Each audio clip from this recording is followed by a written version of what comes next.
Bonjour à tous. Et à toutes.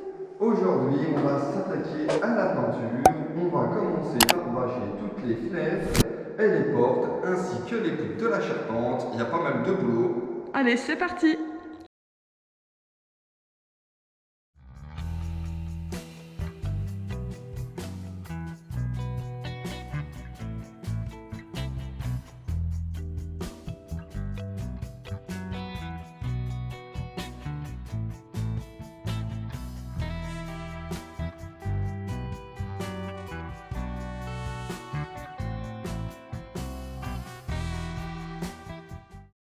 Et on poursuit le bâchage des fenêtres. Moi, je vais m'attaquer aux Velux qui sont à hauteur là, parce que je suis sur l'échafaudage.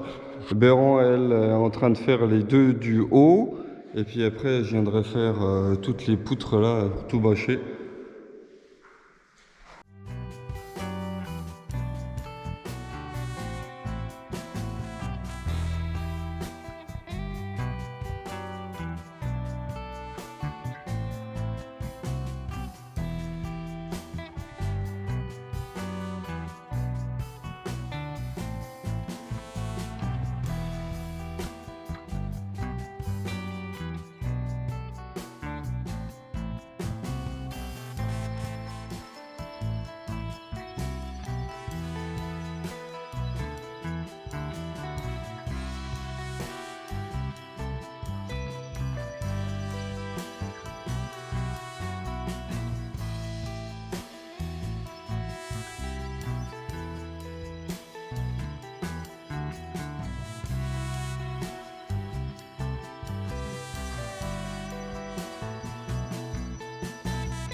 Et ça y est, aujourd'hui c'est un grand jour pour nous. On va commencer la peinture. Donc on a mis une journée pour tout bâcher, toutes les fenêtres, laver, toutes les poutres. Ainsi que le poêle, donc il fait un peu plus froid aujourd'hui dans la maison. En espérant que la peinture sèche comme il faut. Là j'ai déjà tout préparé. D'ici nous on s'est fourni, donc cette fois j'ai pris de la peinture de professionnel. C'est The Black Tower Company. On va mettre une couche de primaire et ensuite viendra deux couches de peinture, tout en blanc mat. Je vais la diluer à 10% et on va se servir du pistolet pour lequel je m'étais déjà servi pour la suite et la petite chambre. Donc c'est un Graco. Voilà, ça réclame un petit peu de prise en main, mais par contre le gain de temps est quand même assez phénoménal avec l'appareil. On va voir, on aimerait bien faire tout. Une couche de primaire aujourd'hui et puis ensuite une deuxième couche demain, une troisième couche après-demain. Il faut voir si ça passe au niveau du timing. Ça va être un peu sport là, il est déjà un peu tard. Il faut que je m'y mette, on y va.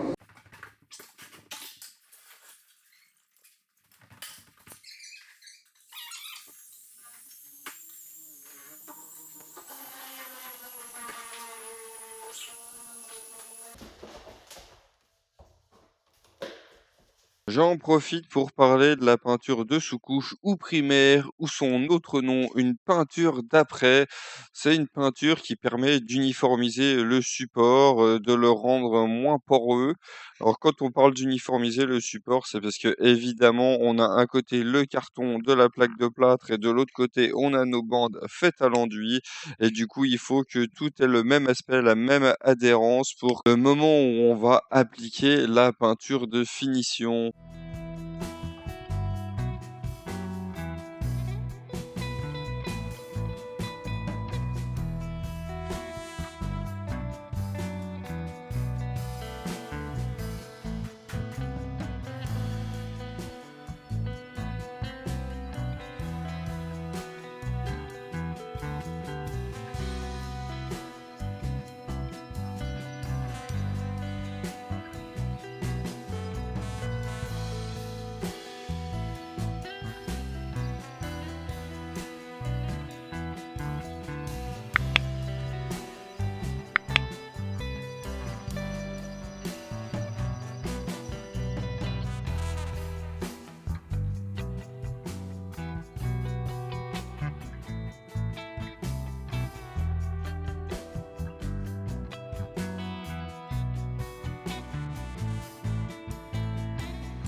Là, petite pause nettoyage du casque au White Spirit parce qu'il voyait plus rien, mais c'est pas très pratique quoi.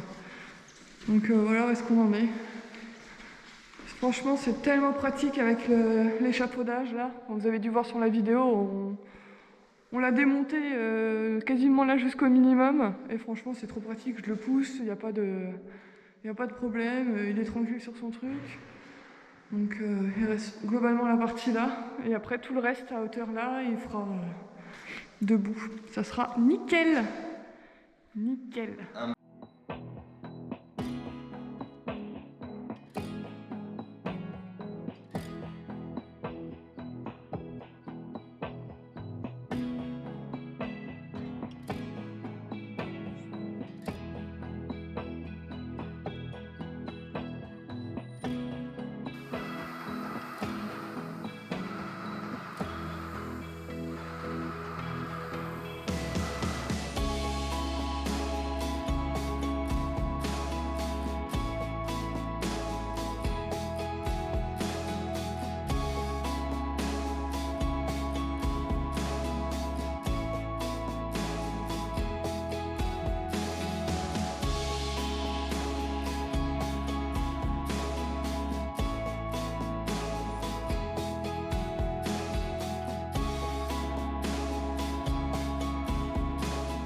Ah, ça change déjà. Le rendu après la première passe de primaire, c'est pas transcendant, mais on a hâte d'être demain pour faire la deuxième couche, qui là pour le coup va vraiment changer. Donc voilà, on était un petit peu juste à la fin. Du coup, on a fait un peu plus rapide sur la dernière hauteur que Mika a fait debout. Mais ça sera rattrapé aux couches d'après. Donc un petit coup de nettoyage là-dessus et après on s'en va.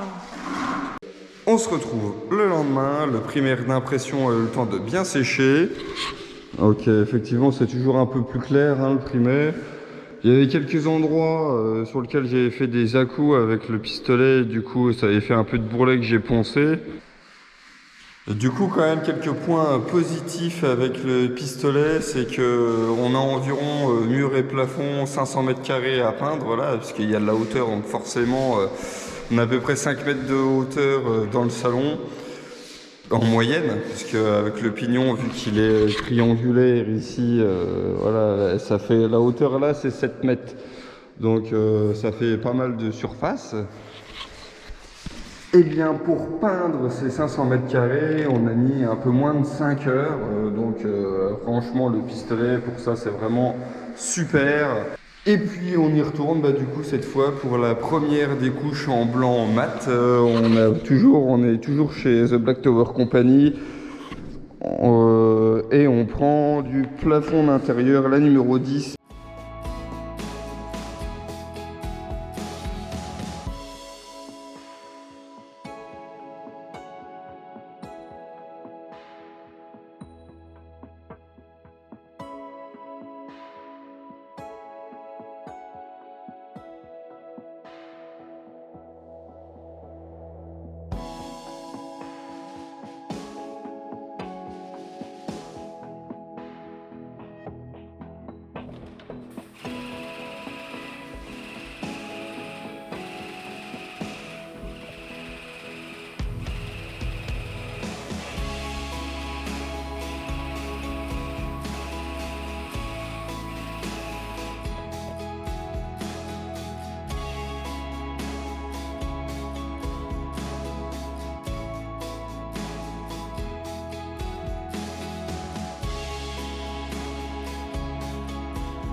On peut voir Béran qui me suit avec le spot, puisque tout simplement, moi, comme je suis vachement près de la peinture, je n'ai pas le recul que vous avez vous à la caméra, et je ne vois plus la différence entre ce qu'il faut que je peigne et ce qui est déjà peint.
Et on se retrouve pour la 3e couche.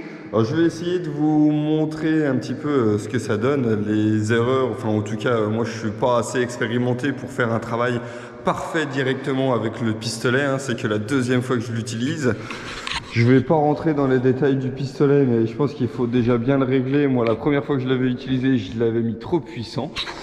Et là je l'ai mis un petit peu moins puissant, mais surtout, bon, avec le pistolet, ce qu'il faut éviter, c'est de repasser plusieurs fois au même endroit. Je sais pas si on voit à la caméra, sinon ça fait des bavures comme ça. Donc là, on va essayer de... Enfin, on va la poncer, on va la récupérer, puis évidemment, on va repasser un petit coup de peinture partout, hein, sur toute la maison.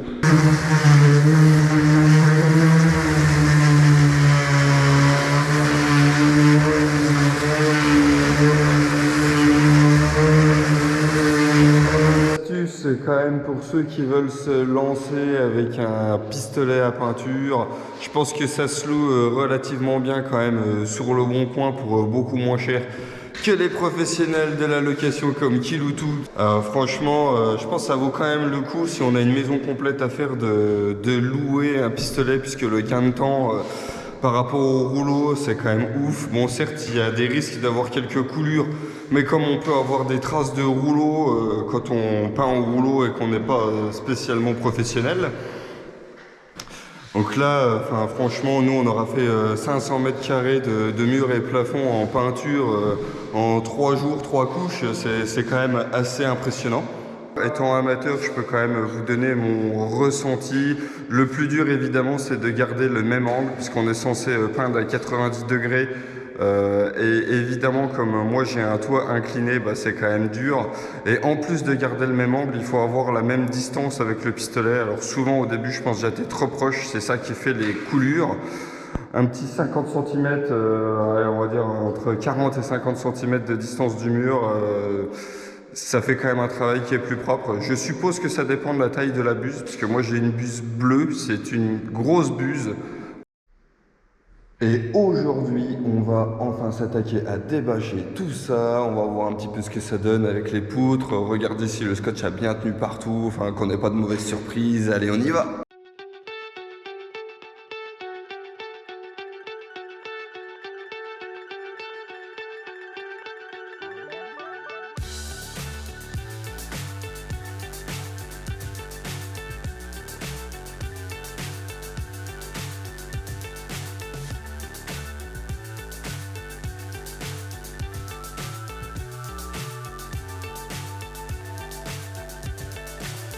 So high, I'm hypnotized. What's up is down, what's left is right. Chasing stars and holding you. I can't see the end, but we'll see it through.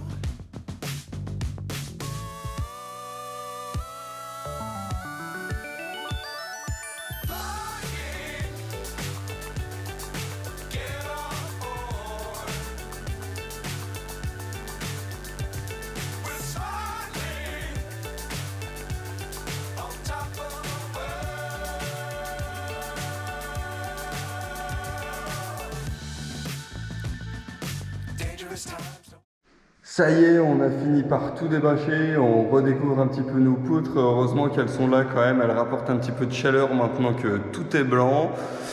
On va s'arrêter là pour la peinture. N'hésitez pas à nous dire comment vous trouvez le rendu, à nous laisser des petits commentaires, un petit pouce bleu, à faire le tour sur Instagram. Et merci à tous d'avoir regardé cette vidéo. À bientôt! Be sure to keep the mountains